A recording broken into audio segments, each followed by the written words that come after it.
کیونکہ نشہ دماغ کے اوپر پکڑ کرتا ہے، اور دماغ انسان کے اندر ایسا جوہر ہے کہ اگر دماغ درست ہے، چاہے ہاتھ کام نہ کرے، پیر کام نہ کرے. ہم نے دیکھا ہے ایسے آدمیوں کو. راجستھان میں ایک جگہ بگود ہے، ضلع بھیلواڑہ کے اندر تحصیل ہے، میں نے دیکھا کہ ایک آدمی ہے، دونوں پیر کام نہیں کرتے ہیں. اور یہ تو آپ یہاں بھی دیکھ سکتے ہیں، ہمارے حضرت تشریف فرما ہے، دماغ کام کرتا ہے، پیر اگرچہ کام نہ کریں.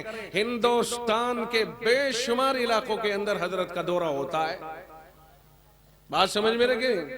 دماغ اللہ نے بنا دیا ایسا جوہر کہ جو پوری باڈی کو کور کرتا ہے. اگر یہی چیز اللہ تعالیٰ کسی کی چھین لے تو جوان آدمی ہونے کے باوجود دین کے کسی کام کا مکلف نہیں ہے. اگر کسی میں دماغ نہ ہو، بے دماغ آدمی بظاہر کتنا ہی اچھا ہو، سہانا، اس کا جسم توانا، لیکن اللہ تعالیٰ نے اس کو دین کے احکام کا مکلف نہیں بنایا، اس لیے کہ دماغ ہی نہیں ہے. جسم ہے تو کیا ہوا؟ اس لیے اس دماغ کی حفاظت بہت ضروری ہے.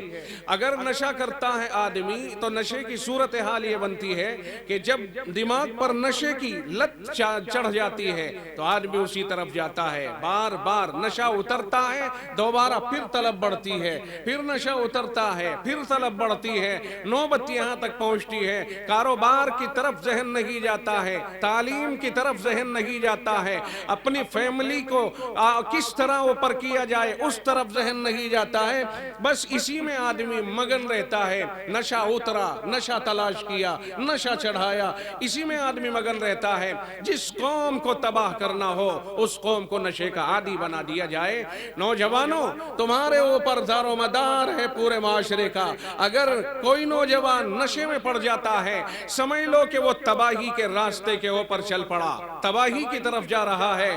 نوجوانوں کو خاص طور سے اس سے بچا کر کے نشہ مکت ماحول بنانا چاہیے، اور یہ ہم سب کی ذمہ داری ہے. بہت سی جگہ سنا گیا ہے کہ کسی کے بچے کو برباد کرنے کے لیے اسے نشے کے اوپر باضابطہ بائی اسکیم لگا دیا گیا اور اسے برائی کے اوپر ڈال دیا گیا. سہولت دے کر کے، پیسے دے کر کے اس کے بچے کو بگاڑ دیا گیا، نہ ادھر کا رہا نہ ادھر کا رہا. یہ بہت سے ہمارے آباب اس کام کو انجام دیتے ہیں. ان لوگوں کو چاہیے کہ وہ اس طرح کی حرکتوں سے باز آئیں. میرے الفاظ یہ صرف اس مجمع کے لیے نہیں کہ میں کسی کا منہ دیکھ کر کے بات کر رہا ہوں اور کوئی مجھے نظر آ رہا ہو کہ فلاں آدمی یہ حرکت کرتا ہے تو میں اسے سنا کر کے یہ کہہ رہا ہوں. مجھے پتا نہیں، میں ایک عام بات کہہ رہا ہوں کہ معاشرے میں اس طرح کی حرکتیں بھی چل رہی ہیں کہ دوسرے کے بچے کو برباد کرنے اور بگاڑنے کے لیے اسے غلط راہ کے اوپر لے جایا جاتا ہے. ہماری ذمہ داری ہے کہ ہم دوسروں کی خیر خواہی کریں، دوسروں کے اوپر اچھی نظر رکھیں اور اس کے ماحول کو اچھا بنانے کی کوشش کریں. کوئی بھی ہو، اگر ہمارے محلے میں کوئی مسلمان اس عمل کو کرتا ہے وہ بھی اتنا ہی ہماری نظر کا محتاج ہے جتنا کوئی اور ہمارے گھر کا آدمی ہے، جتنا ہمارا بھائی ہے اتنا ہی دوسرا پڑوسی ہے. اور اگر پڑوس میں مانو کہ غیر مسلم کوئی آباد ہے اور وہاں یہ چیز ہوتی ہے، وہ بھی ہماری محبتوں کا اسی طرح محتاج ہے، چونکہ وہ ہمارے پڑوس میں رہتا ہے اور پڑوس کا صاف ستھرا ہونا سب کے لیے فائدہ مند ہے. اسی لیے تو کتابوں میں صاف صاف لکھا ہے کہ اگر کوئی مکان فروخت ہو رہا ہے، کوئی جگہ فروخت ہو رہی ہے، تو پہلی ذمہ داری یہ ہے کہ وہ فروخت کرنے والا، بیچنے والا اس میں جو شریک ہے اس سے معلوم کرے کہ تم لینا چاہتے ہو. اگر وہ دستبردار ہو جائے تو پھر اس آدمی سے جو اس محلے میں جو راستے میں شریک ہے اس آدمی سے پوچھے کہ تم لینا چاہتے ہو. وہ دستبردار ہو جائے تو پھر وہ جو پیچھے ملا ہوا مکان جس سے ہے، پیچھے سے ملا ہوا ہے، پھر اس سے معلوم کرے تمہیں حاجت ہے. جب کوئی نہ لے تو تب کسی باہر کے آدمی سے سمپرک کرے. یہ ہے شریعت کی ترتیب. پہلے اپنے شریک سے پوچھے، پھر اپنے راستے کے شریک سے پوچھے. پوچھے، پھر اپنے پڑوسی سے پوچھے، اگر نہ لے تو پھر کسی اور سے کہے۔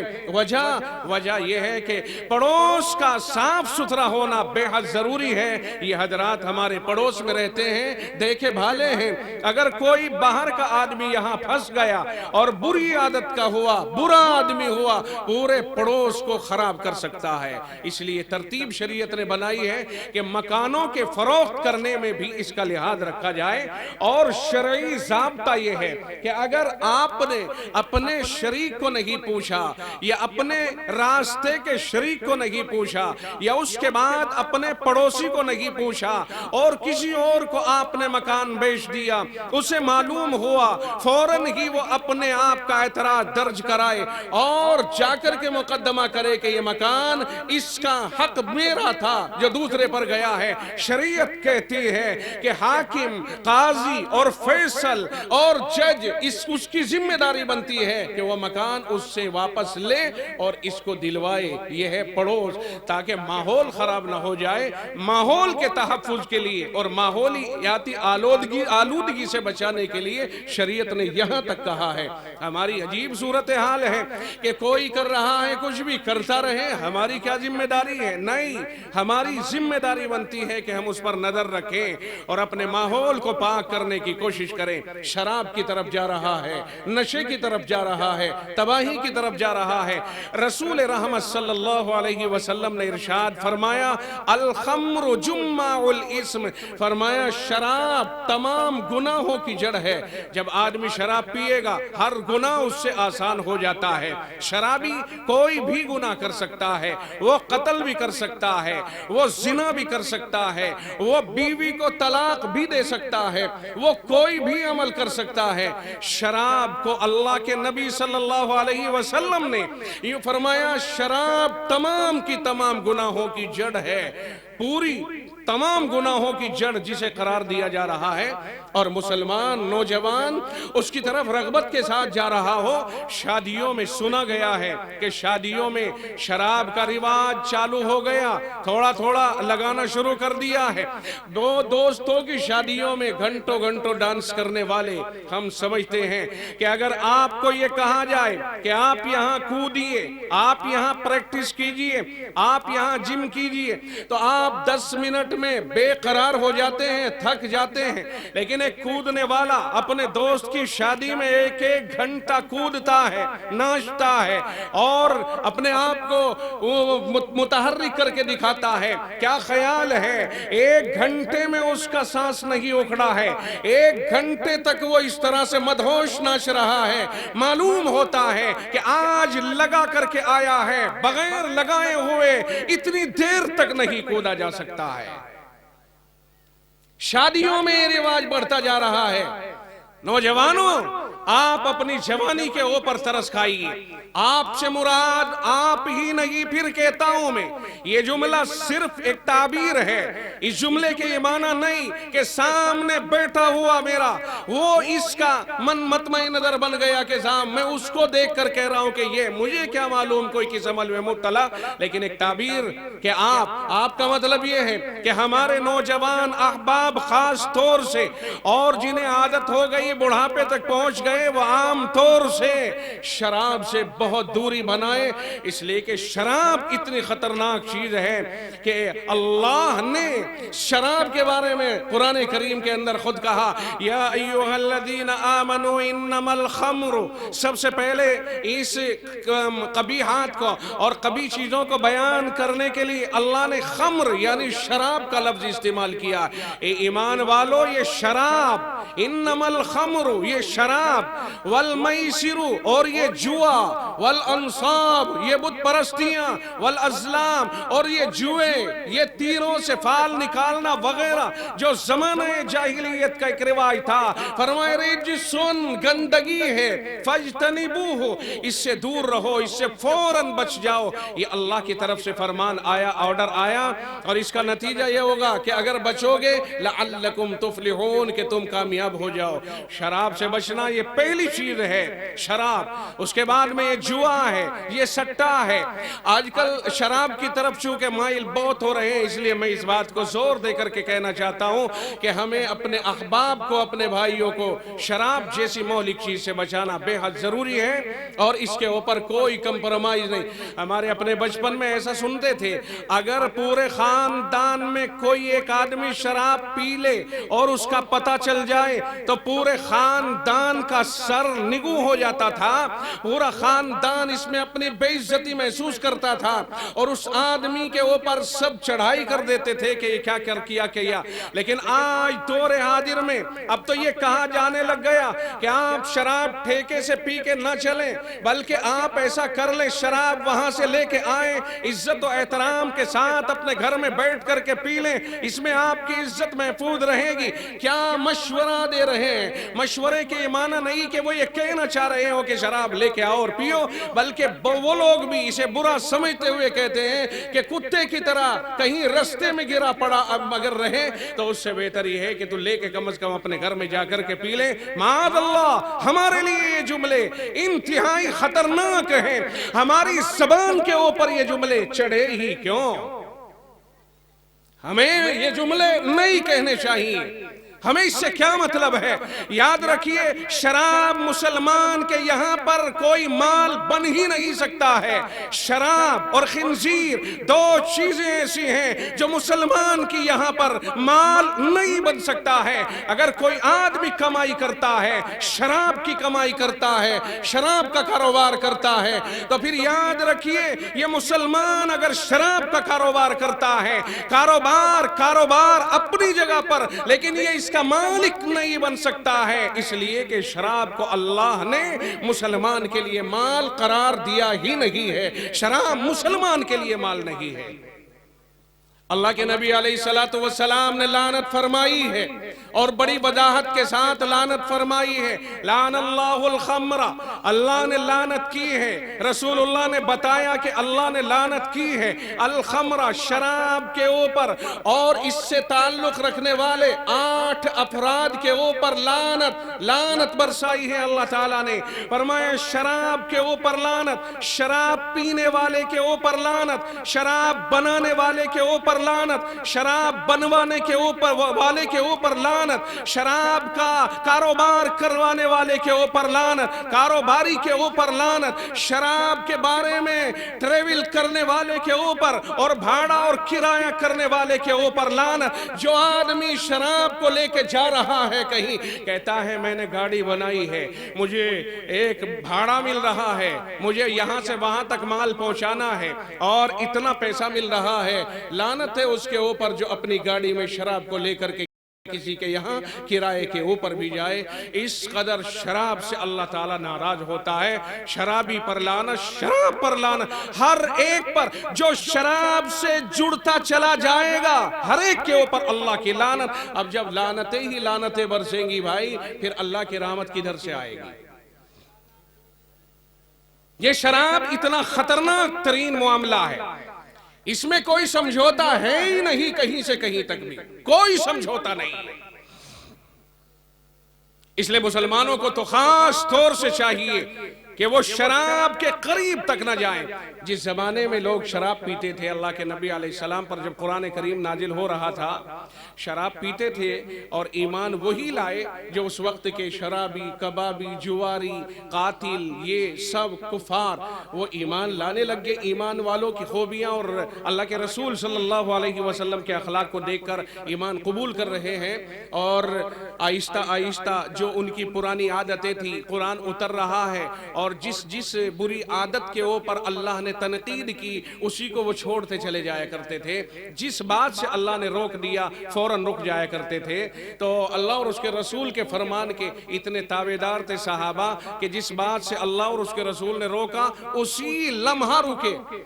یہ نہیں کہ صاحب کل اس پر عمل کر لیں گے، آج تو کام کر لینے دو، جیسے ہی اطلاع پہنچتی فوراً رک جایا کرتے تھے۔ اسی لیے ہمیں صحابہ کرام کی تقلید کرنا بے حد ضروری ہے تاکہ ہمارا عمل ان کی طرح سے صاف و شفاف ہو جائے۔ تو کتابوں میں لکھا ہے کہ جس وقت میں یہ فائنل حکم نازل ہوا، یا ایھا الذین آمنوا انما الخمر والمیسر والانصاب، جب یہ آیت نازل ہوئی تو ایک صحابی ہے یمن سے، شراب کا بہت بڑا کاروبار جڑا ہوا تھا، وہ ایک قافلہ اونٹوں کے اوپر شراب کو لاد کر مدینہ منورہ لا رہے تھے۔ مدینے کے قریب پہنچے، ایک صاحب نے ان سے بتایا شراب حرام ہو گئی۔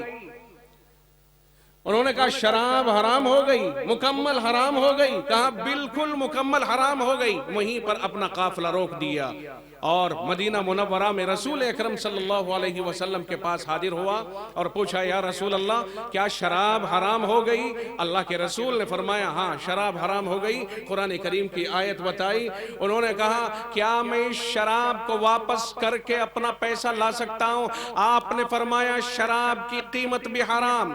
کہنے لگ گیا کیا اللہ کے رسول جن مٹکوں میں اور برتنوں میں شراب لے کر کے آیا ہوں انہیں خالی کر کے ان کا استعمال کر سکتا ہوں؟ فرمایا وہ برتن بھی حرام۔ چونکہ اس وقت میں ایک حکم پر کلی عمل کرانا تھا، اس لیے آپ نے اس وقت فرمایا مصلحتاً برتن بھی حرام، برتن بھی حرام۔ ورنہ تو برتنوں کا تو معاملہ یہ ہے کہ دھلائی کر دی جائے، صاف ہو جائے، اس کا استعمال ہو جاتا، مگر اس وقت میں اللہ کے رسول نے مصلحتاً فرمایا کہ برتنوں کا استعمال بھی حرام۔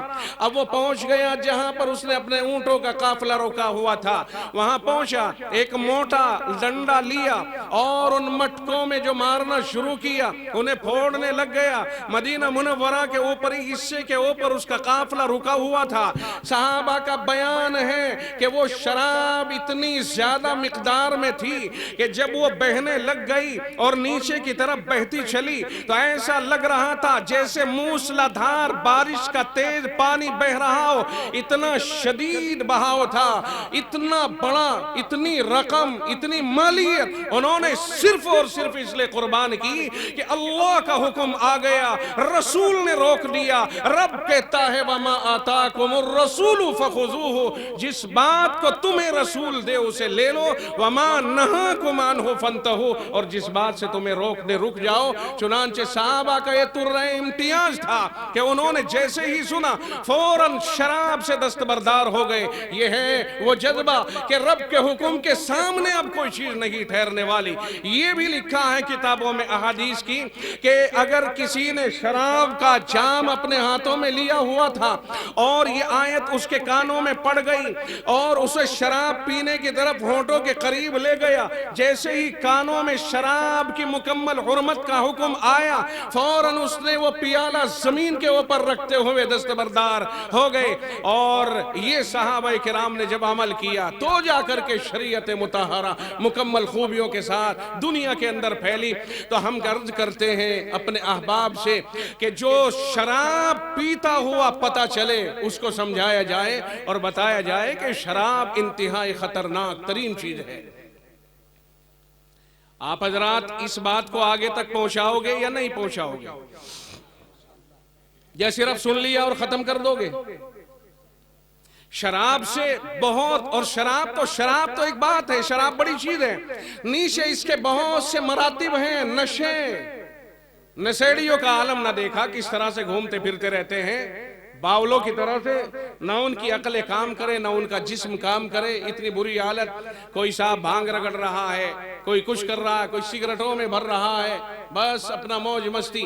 یہ نہیں، یہ شریعت نہیں ہے۔ ہم اللہ کے نیک بندے بن کے جئیں۔ قرآن کہتا ہے وَلَقَدْ كَرَّمْنَا بَنِي آدم، ہم نے انسان کو باعزت پیدا کیا ہے، باعزت بن کر کے رہیں، اس طرح کے اعمال سے بے عزتیوں کے دہانے پر نہ پہنچے۔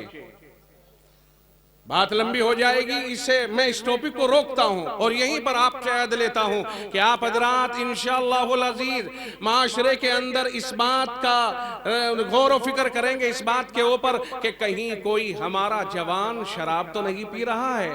ہم ہر طرح کی نگرانی کریں، شادیوں وغیرہ میں خاص طور سے نگرانی کریں کہ کہیں کوئی بچہ ہمارا شراب کی طرف اور نشے کی طرف تو نہیں جا رہا ہے۔ نشے مختلف طرح کے ہوتے ہیں، ہر طرح کے نشے سے اپنے بچوں کو باز رکھنے کی کوشش کریں. اور دوسرے اور اعمال ہیں جو ہمارے لیے بہت خطرناک ہیں، جیسے جوئے کا عالم یہ ہے کہ اگر ہم بیٹ سے گیند بلہ کھیل رہے ہیں تو اس میں بھی جوا ہو رہا ہے.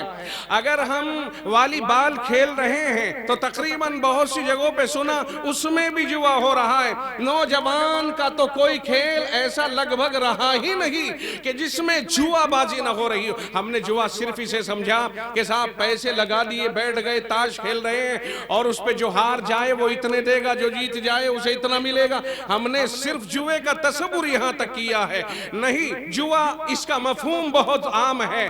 لوگ گیند بازی پہ، لوگ اس طرح کے کاموں پہ، کھیلوں کے اوپر، کشتیوں کے اوپر سٹے لگا رہے ہیں. صاحب اگر یہ پہلوان جیتتا ہے تو میری طرف سے اس کے اوپر اتنا انعام، یہ ہارتا ہے تو اتنا. یہ صورتحال جوا، سٹا، یہ ہماری زندگیوں میں داخل ہوتا جا رہا ہے.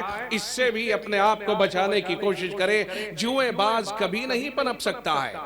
جو جوئے باز ہوگا وہ جتاتا رہے گا. جوئے باز یہاں تک کرتا ہے کہ بیوی کے زیورات چرا کر کے جوئے میں جتا دیتا ہے. جوئے باز جو کماتا ہے جوئے میں جتاتا ہے. جوئے باز ایک دن ایسا بھی آ سکتا ہے کہ وہ اپنی بیوی کو ہی گروی رکھ دے، اور ایسی تاریخ سامنے آتی رہتی ہے. پچھلے دنوں میں تو لوگوں نے سلطنتیں جوئے میں جتا ڈالی. اس لیے جوئے بازی سے بھی ہمیں محفوظ. کبوتر اڑ رہے ہیں، صاحب لگا دیا، عجیب صورتحال ہے. جوئے کا کوئی رستہ ایسا نہیں جو ہم نے اختیار نہ کر رکھا ہو. ان سے بچنے کی بے حد ضرورت ہے. جوئے بازی، سٹے بازی، اس طرح کی چیزوں سے بچیں اور اپنے ماحول کو سنجیدہ بنانے کی کوشش کریں. اور نوجوانوں سے آخری بات یہ کہہ کر کے رخصت ہوں گا کہ نوجوانوں اپنے ماحول کو بہتر بنانے کی کوشش کرو.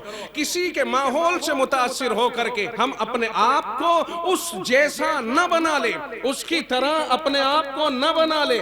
نہیں، ہمارے سامنے قرآن کریم کی آیت رہنی چاہیے. آقا نے فرمایا، رب نے فرمایا، لَقَدْ كَانَ لَكُمْ فِي رَسُولِ اللَّهِ أُسْوَةٌ حَسَنَةٌ. پہلی پسند ہماری یہ ہے کہ رسول اللہ صلی اللہ علیہ وسلم کی زندگی کو سامنے رکھا جائے. خود پڑھیں اور پڑھے لکھوں سے سنیں، اور آقا کے معمولات، آپ کے بارے میں تفصیلات آج کے دور میں ہمارے لیے جاننا بے حد ضروری ہے. میں نے پچھلی جگہ ایک جلسے میں بھوجپور میں کہا تھا کہ اس وقت میں رسول رحمت صلی اللہ علیہ وسلم پر بار بار لوگ تنقید کر دیتے ہیں، وہ جو رسول اللہ کے بارے میں واقف نہیں ہیں، اور ہمارے احباب بھی بہت سے رسول اللہ کی زندگی سے واقف نہیں. اس لیے جو ائمہ کرام، خاص طور سے وہ جو صلاحیت مند ائمہ کرام ہیں، انہیں تفصیل سے اللہ کے نبی علیہ السلام کی زندگی سے اپنے مقتدیوں کو اور قوم کو واقف کرانا چاہیے. اور قوم کو چاہیے کہ وہ سیرت کے درس کے اندر مضبوطی کے ساتھ اور اہتمام کے ساتھ بیٹھا کریں. یہ ہماری اپنی بہت بڑی ذمہ داری بنتی ہے. اور اللہ کے نبی علیہ السلام کی محبت میں ہر وقت سرشار رہیں. کوئی ایک لفظ بھی ہم رسول اللہ کے خلاف سننا گوارا نہ کریں. یہ ہمارا ایمان ہے، یہی ہمارے لیے بے حد ضروری چیز ہے. اٹھا کوئی بھی اور تنقید کر گیا، اٹھا کوئی بھی اور بکواس کر گیا، نہیں. ہمارے احباب کو اتنا معلوم ہونا چاہیے کہ وہ اپنے معاشرے میں اسے سمجھا سکے، بتا سکے. اللہ کے نبی علیہ السلام کی سیرت کے اوپر لوگوں کو پورے طور پر متوجہ کیا جائے اور ماحول اپنا محفوظ رکھا جائے. آپ دیکھیے، آپ دیکھ رہے ہیں نیٹ کے اوپر بار بار آ رہا ہے، فلاں لڑکی اس نے فلاں کے ساتھ تعلق کیا اور وہ مسلمان کی لڑکی ہے. ہمیں کہتے ہوئے مائک سے بات بہت شرم آتی ہے، کیونکہ مائک کی آواز دور تک جاتی ہے، معلوم نہیں کون کون سنے اس بات کو. ہمیں اس طرح کی بات کہنے میں خود حجاب ہوتا ہے، خود احساس ہوتا ہے کہ ہم کتنی کھوٹی بات اپنی زبان پر لا رہے ہیں. مگر چونکہ یہ بات پیش آ رہی ہے، بار بار پیش آ رہی ہے، اس لیے ہماری ذمہ داری بنتی ہے کہ ہم یہ بات مجمع عام میں بھی سمجھائیں، خواص میں بھی سمجھائیں، احباب کو بھی بتائیں، رشتہ داروں کو بھی سمجھائیں کہ اپنے